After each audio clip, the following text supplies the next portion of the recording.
தட்சிணாபனு புதுக்கோட்டை திருமயத்தில் கல்குவாரி முறைகேடு தொடர்பாக செய்திகளை வெளியிட்டு சமூக ஆர்வலர் ஜகபர் அலி மினி லாரி மோதி கொடூரமாக கொல்லப்பட்ட சம்பவம் தொடர்பாக உயர்நீதிமன்ற மதுரை கிளையில் அவரது உடலில் காயங்கள் இருந்தது என்றும் விபத்து ஏற்படுத்துவதற்கு முன்பாகவே அவர் கொல்லப்பட்டிருக்கலாம் என்ற சந்தேகம் இருப்பதால் அவர் உடலை மீண்டும் பிரேத பரிசோதனை செய்ய வேண்டும் என்று மதுரை உயர்நீதிமன்ற கிளையில் வழக்கு தொடரப்பட்டிருந்தது. அந்த வழக்கு விசாரணையில் இன்று சமூக ஆர்வலர் ஜகபர் அலி புதைக்கப்பட்ட இடத்திலிருந்து தோண்டி எடுக்கப்பட்டு அதே இடத்திலேயே எக்ஸ்ரே பரிசோதனை செய்வதற்கு உயர்நீதிமன்ற மதுரை கிளை அனுமதி அளித்து உத்தரவிட்டிருக்கிறது. இதையடுத்து இன்றோ அல்லது நாளையோ அவர் புதுக்கோட்டை திருமயத்தில் திருமயம் வட்டாட்சியர் முன்னிலையில் அந்த ஜகபர் அலியின் உடலை தோண்டி எடுத்து எக்ஸ்ரே பரிசோதனை செய்து அவரது உடலில் மேலும் காயங்கள் எதுவும் இருக்கிறதா, மேலும் அந்த விபத்து ஏற்படுத்துவதற்கு முன்பாகவே அவர் தாக்கப்பட்டாரா என்பது உள்ளிட்ட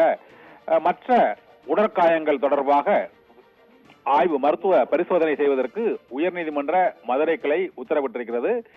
சமூக ஆர்வலர் ஜகபர் அலியின் உடலை மறு பிரேத பரிசோதனை செய்வதற்கும் அந்த புதைக்கப்பட்ட இடத்திலேயே அவருக்கு மீண்டும் அந்த எக்ஸ்ரே உள்ளிட்ட சோதனைகளை மேற்கொள்ளவும் உயர்நீதிமன்ற மதுரை கிளை உத்தரவிட்டிருக்கிறது. அந்த இடத்தில் மற்ற புகைப்படங்கள் எதுவும் எடுப்பதற்கு அனுமதிக்க கூடாது என்றும் உயர்நீதிமன்ற மதுரை கிளை கட்டுப்பாடுகளை விடுத்திருக்கிறது. இதனால் வீடியோ, புகைப்படம் ஆகியவை ஜகபர் அலியின் உடல் தோண்டி எடுக்கப்படும் பகுதியில் அந்த குழிக்கு அருகில் வீடியோ மற்றும் புகைப்படங்கள், போட்டோ ஆகியவை எடுக்கக்கூடாது என்ற உத்தரவையும் உயர்நீதிமன்ற மதுரை கிளை பிறப்பித்திருக்கிறது.